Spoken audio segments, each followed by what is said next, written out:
Have you ever shot a video or started to shoot a video and you just look at yourself and say, I suck at video? Well, not only does that suck to have that feeling, but at the same time, sometimes it's in your intro. What we want to do is establish what the video is all about, and that's what content marketing is answering the question of your consumer. So how to create intros that don't suck and videos that don't suck is exactly what I'll be covering today. So you'll have a full understanding, some of the examples that I use today of how you can be more like yourself and not suck on video. I was actually just speaking at VidFest about this, and there's a lot of YouTubers out there, and it's the same thing across the board.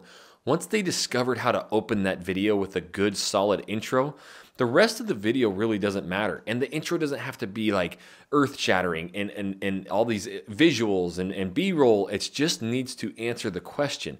So that's why I started with, have you ever started a video or shot one and said, man, I just suck at video? Because a lot of you are probably like, yes, I have. And guess what? I have too. You guys see me, shooting these videos now, but you don't realize the hundreds, if not thousands of videos I shot before that I can't even watch. They're cringeworthy, right?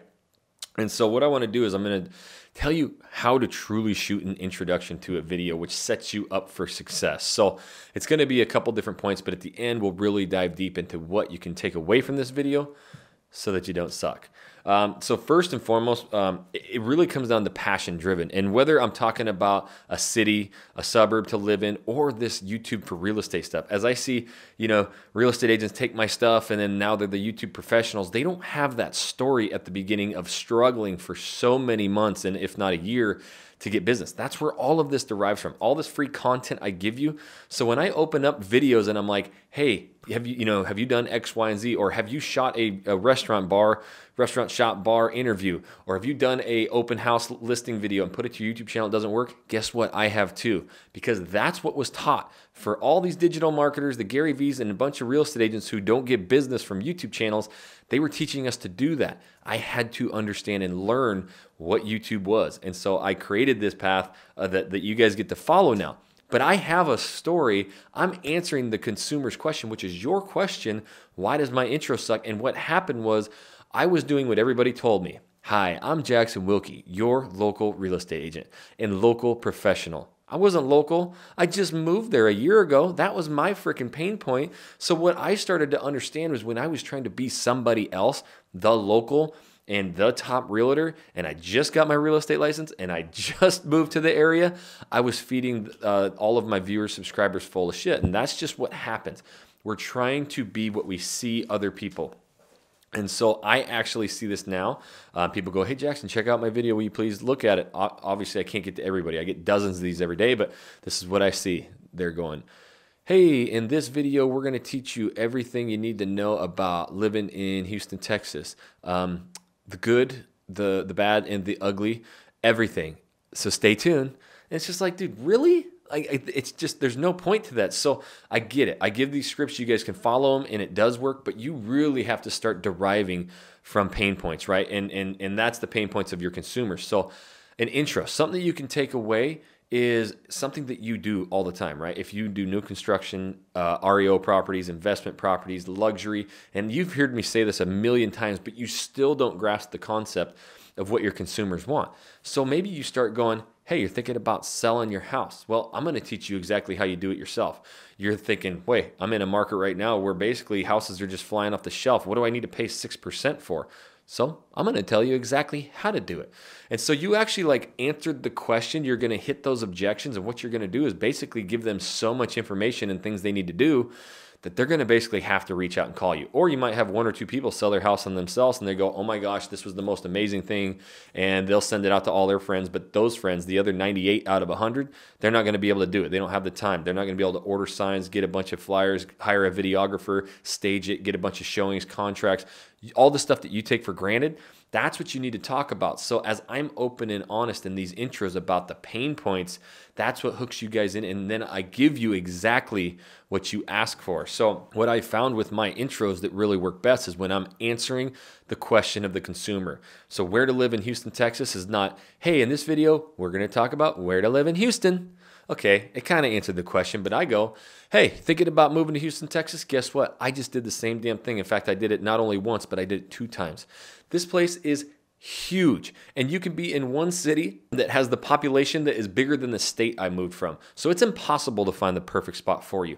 The whole goal of this video though is I'm going to talk about 10, 12 different city suburbs. I'm going to go around the entire Houston area and the downtown. I'm going to tell you who lives there, who doesn't live there. So you're going to understand a few spots that you actually want to live in, but most importantly, you're going to be able to rule out a bunch of areas that you're not going to want to live in. If you want that information, stay tuned. So now I get to actually, and all I'm going to do is, and you'll see me in my videos, I kind of just look around and I'm like, actually I was driving through the other day and I was out in Katy, Texas. I love it. There's really nothing wrong, but man, I was out there. Like I realized now I'm 2.5 hours from Galveston. I'm an hour from downtown Houston. You're just out in Katy. And so as it's perfect, you got all these incredible schools. You got a $70 million high school stadium. And if you're working out west in the energy corridor, you can live there. You're going to love it. There's shops, restaurants. There's everything you would ever need. But if you kind of want to enjoy a little bit of the downtown, the Galvestons, the lakes, you're not going to want to live out in Katy. You're going to be so far from everything, right? That's what I talk about. But I set them up with, you know, the insights of that. It's as simple as that. So now when you think about your real estate introduction, if it's new construction, hey, we're going to be talking about new construction homes here in Houston. The problem is we have such low inventory. We've had clients show up and say, hey, we're coming back in a month. We really want that house, but we'll make sure we want it here in a month. They came, that house was already gone. And the one that was identical to it, same floor plan, same everything, just a couple lots down, no differences, is now $15,000 more, and the interest rates actually spiked a little bit. So we're really going to talk about new construction, what you need to look into. You're going to have a lot of all new, brand new everything. Here's some things that actually go wrong with brand new construction stuff, but also why new construction is so easy. You're going to have the warranty. So now people are like, okay, I'm moving. I just don't want to deal with anything. I want turnkey. And oh my gosh, there's things wrong with new construction. What the heck? So just open up. When you're talking about investments, don't go, hey, I've been investing for 20 years and I'm like Grant Cardone. That's bullshit. Hey, I just actually purchased my first investment home and I helped 3 clients get investment homes. Man, I made some huge mistakes. I actually lost out on about $8,000, or maybe I lost out on $20,000 here. You know, I'm recouping it. And in my next investment, I saved that 20 grand. So if you want to know, man, it's just crazy investing. All these markets, everywhere you go is going to have a little bit different. But if you're thinking about investing, you know, here in the Montana market, there are some things you need to, and I'm talking must know. Might be short-term, long-term rental, and those mistakes that I made so that you avoid those. You don't care how long I've been investing. You don't care, you know, how long I've been in real estate. Now they just go, oh my gosh, this person's so relatable because they're not Grant Cardone. They're themselves. They made mistakes and they're going to tell me what I need to know. And so with intros, just understand whatever your video title is, whatever you come up with, hook them with a story. Tell them exactly what you've done, driven through, or exactly what they get with that intro. And that's how it won't suck. So these videos that are popping up are going to help you grow that YouTube channel. Start clicking on those and you will be well on your way. And until the next video, guys, we'll catch you later.